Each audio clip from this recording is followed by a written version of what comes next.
এই প্রশ্নটিতে বলা আছে 60 যদি 10, 12, 15 এক্স ওয়াই এর গড়ের 400% হয় তবে এক্স ও ওয়াই এর গড় কত।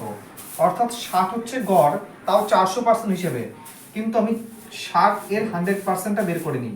400% মানে যদি 60 হয় তাহলে 100% মানে হবে 4, 15, 60 অর্থাৎ 15। অর্থাৎ এই সমস্ত সংখ্যাগুলির গড় হচ্ছে 15। তো কটা সংখ্যা আছে? 1, 2, 3, 4, 5টা। তো 5টা সংখ্যার গড় যদি 15 হয় তাহলে মোট কত হবে? 5, 15, 75। এবার এই তিনটি সংখ্যার যোগফল কত? 10 আর 15, 25, 25 আর 12, 37।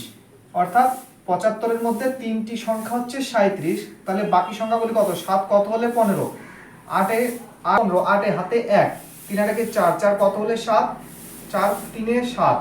অর্থাৎ বাকি দুটি সংখ্যার যোগফল কত? 38। তাহলে যোগফল যদি 38 হয় তাহলে বাকি x আর y এর গড় কত হবে? 38/2 মানে 19। অর্থাৎ এই প্রশ্নের উত্তর অপশন ডি হয়ে যাবে সঠিক উত্তর।